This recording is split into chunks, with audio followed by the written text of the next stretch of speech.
Do you want an interesting one of the 40k one? Go on. I think Horus is arguably the good guy. Well, because he provides meaning to the 40k universe. Because what happens? Think about it this way. Let's say that the whole Horus Heresy never occurred. Mm-hmm. So everything stayed organised, the Legion stayed there, they followed the Emperor. Mm-hmm. Okay, well, that's Elder gone. Yep. That's Tau. Oh, right. Yeah, I see Tau had gone in like... there's a small sector in the Segmentum Solar, as the Infinity Solar, and Orbital Bombardment.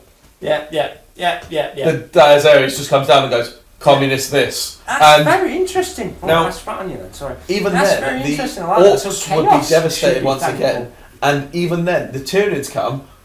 What are the Tyranids going to do against the combined army of 20 legions of fully trained veteran Space Marines with the full combined force that had never been damaged of Titans, now all with the technology, space and worlds of Tau and everything else? That's a bomb. So it was Horus.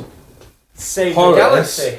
Who saved diversity. So Horus is but I tell you what, I'm going and for he's the chaos. I am going for a piss on that note. That's blown my mind. That's two things there. Horus is the good guy. Wow. Ah! I'm shooting yourself by the way of a ball gun now. Wow. And carry on. Sometimes you need that monster to be the good guy. He's, in a biblical sense, he's the Judas of the Imperium. Because he was the favoured son of, or favourite follower of Emperor, who's Jesus. And arguably God as well, because he is both God and the Father at the same time. And Horus had to fail.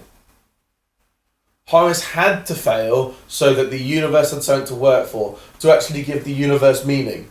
Otherwise, it won't just be a case of anything else. There'll only be humans. There'll only be the Imperium of mankind.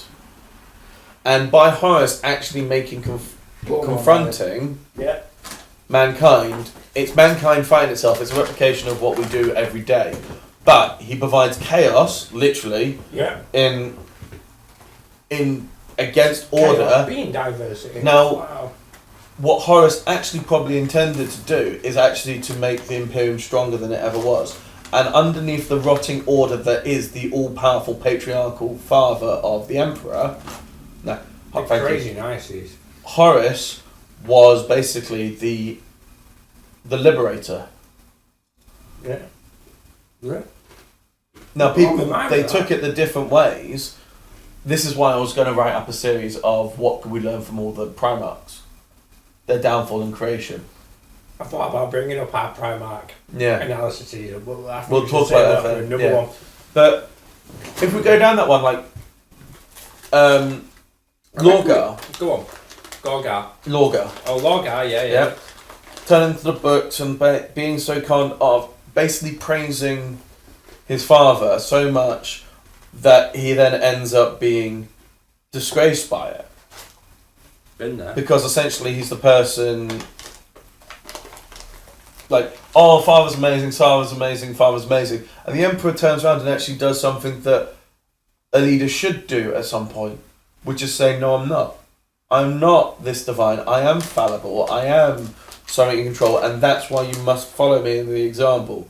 And then when your world is shaken, where your God is basically, and your divine being, your father, that you say is the most amazing thing, has failed you, you fall into the pit of despair. Magnus. Knowledge. And the point there that where order goes, you know enough, you do not need to know more. And because he didn't tell more, everything fell apart, and that's why the Golden Throne broke. Because he didn't tell him enough, because the father knew better. Didn't allow them to learn by themselves. Let Lorgar get to the stage of worshipping, as opposed to going, Lorgar, why do you think I'm some sort of god? Very interesting, that. If you go, like, one of my favourite... Do you reckon... Sorry. Is that what the Emperor actually did? Or is that something you've read? Is that something you've assumed? In other words, is that written somewhere that the Emperor allowed Lorgar?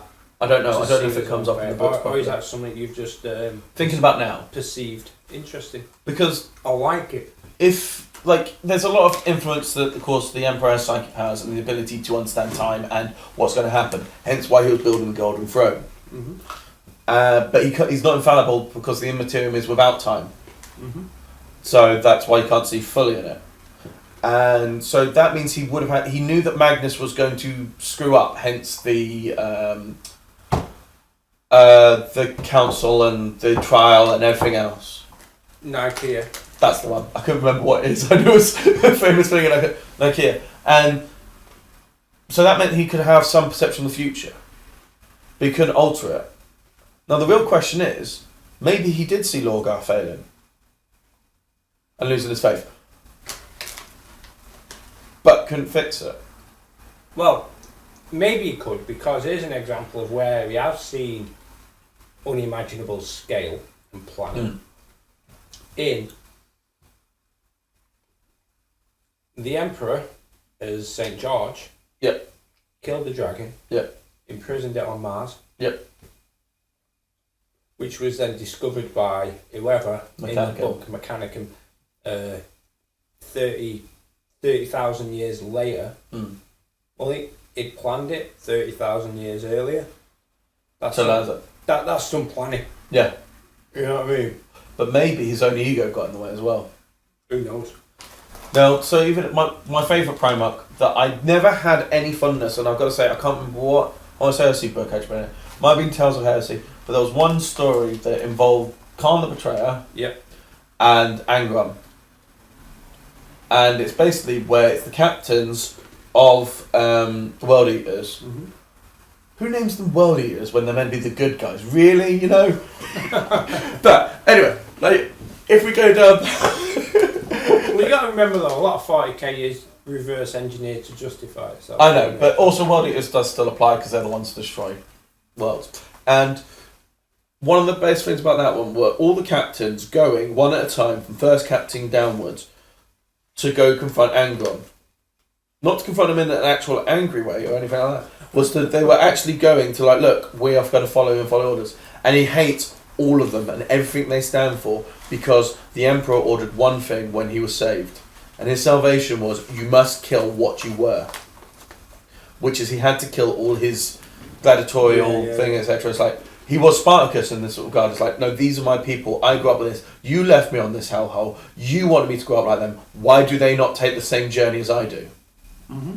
And the captain stood exactly against that these coming in as saviours. And he was putting them into the hospital wings because he's a Primarch compared to a Space Marine. And it's just like battering them out. And the story ends up leading to Khan, who I think is captain of the 8th Company. He's about 7th or 8th, I can't remember exactly, but something like the 8th Company. And he goes in there and he starts out in the same way, and Angron's letting out this rage as he's like in this darkened room where he's basically destroying it, and this whole sort of thing in his rage and sort of and goes throughout this hatred of the Emperor, and that you have the arrogance to come here and tell me what I need to do. Mm-hmm. I was betrayed, I was sent to all this one, and you made me kill. I can't remember if he killed them or not, but either way, that was the intention. I don't think it was left in a fuzzy ground. And the Emperor might have done it, I don't know. But the only difference where it comes to it is the interaction between Angron and Khan, where it comes down to, eventually it comes to the point where Khan goes, no, I'm not that. I support you in everything you did. I didn't make this choice. I am a slave just like you are. And he throws a punch against Angron. And of course it does. Bugger all, because he's a Primarch. But it's that moment where Angron goes to Khan, and you understand. And yeah, because they essentially exchanged places between Angron and the Emperor. Now it's Khan and Angron. Yeah. And it's like even going through all I love the Chaos Primarchs are really quite interesting to me in their own way because they're seen as a downfall. You never look at the positive ones. The Loyalists have so many more downfalls than anything else. But what I mean is, what's it called? Leonid Thiel. Yeah. Who's a character in, I think he's my favourite 40k book. Leonid Thiel. He got he got kicked down because he asked the question. Space Marines are the strongest warriors in the galaxy. Yeah. What happens if they fight each other? What happens if they fight each other? And we need to be prepared to fight the strongest warriors in the galaxy. The only strongest warriors left to fight are other Space Marines. So we need to be prepared to fight. And you know, he got his ass kicked for saying that, because it's heretical to think that a Space Marine would fight a Space Marine. Because they go against all their programming. Yeah, but literally. But we are progressive creatures, and you need to. So yeah, Abaddon doing that. Or Horus is the first that one. Even again is this idea of God we were talking about earlier on. You know, God. Oh, I love it how it all works. So I love the fact that we're just now taking apart the 40k universe in terms of philosophical reason of why Horus did it. Well, you see, this is going to get us in trouble somehow on Warhammer community. I don't care what. If this is the reason why we become viral, is because we've explained why Horus has actually done the... Well, no, because it's not about Horus. It's about what your idea of what God is. Yeah. So what makes God's dream more exciting is the fact that he's got to now, in order for his dream to become more exciting, he must convince himself that it's no longer a dream, that actually it's real, that evil is happening to God's experience, to our experience. He has to make an enemy of himself. So he has to make an enemy of himself. So that is why... That's the creation of the devil. The creation of Abaddon. And yeah. So that's why Horus... That might be why the Emperor chose... It's even better than that. Wow. Go an extra level. That's why the Emperor chose Horus. That's why he didn't choose Sanguinius. Because Sanguinius would have won. Because he's a righteous mind and body and like an angel. Because the Emperor gets shit like that. He understands dichotomy. And he doesn't choose Guilliman because he's the complete opposite. He's directly good. order. Yeah. There is no chance for anything else. There's always the question why. Because Horus was the great... The reason why Horus even went to... Why did Sanguinius never... And they asked Horus at some point. It's in the book somewhere. But they say, why did Sanguinius be the War Master? Because all of them said he is the greatest among us. And that's why he can't be. Yeah. Because it's like making another emperor to take the spot of the emperor. Yeah. But what is the only way you can make the Space Marine stronger? To fight other Space Marines. Yeah, because when the demons come, when the Nids come, and when the enemies of the Imperium come, we must face them. And no one takes a drill seriously. Yeah. Wow. So actually, that's what I said. End. Done for tonight. We've finished. We've worked it out. And that is why Horus and Abaddon are the best Space Marines and the most loyal. Interestingly. And Fabius Baal's on it as well. Yeah. Wow. Yeah, I really love all that. And arguably, it's Fabius Baal who made Primarch Marines. Yeah. Because that's why Guilliman woke up. Wow. I've not got that far. No, it's not, but it's the same principle. That's how Chaos are going to get True Scale Marines, by the way. The reason I said I've not got that far is because the latest and last Horus Heresy book I read, although I didn't recently read it, the latest one I read within the story was the one where they're going after the gene seed. Yeah. The original Primarch gene seed that the Raven Guard had locked away. And I think the Emperor's Children are after him on that book. I think it's Raven's Flight, actually. I think that's what it's Here's an interesting one as well. There's a certain element of returning back. It's the Pinocchio syndrome of going back to save your father. The belly of the beast. Going into the belly of the beast to save something that's worthwhile saving once again. And that's argument, that's what Guilliman is. And that's the sword. That's him becoming the new emperor, so to speak. And the jet bikes. What?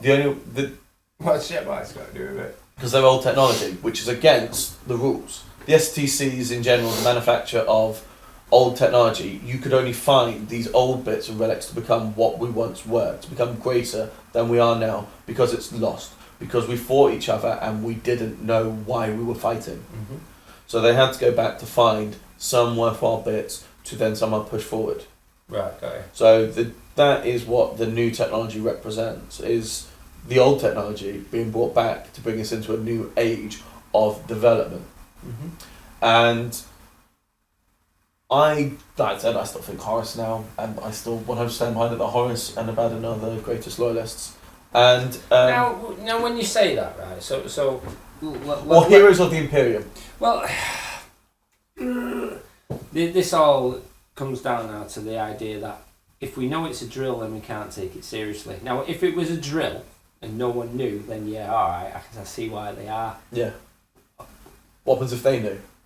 Yeah. So that's probably why the Emperor might have said. What happens if the Emperor goes back to... the Emperor even know? This is the other thing, because, the origins of the Emperor... But this comes back to the Emperor being Malau. The Emperor what? In the 5th Chaos God. Oh, right, okay. What was it called again? Malau. Malau? Yeah. That's a crap name, isn't it? And it's basically the god that hates all other Chaos Gods. Hates? And wishes them to be destroyed. Now, so where would Malau appear on the? I think he's meant to hit in the middle. That's why he's the.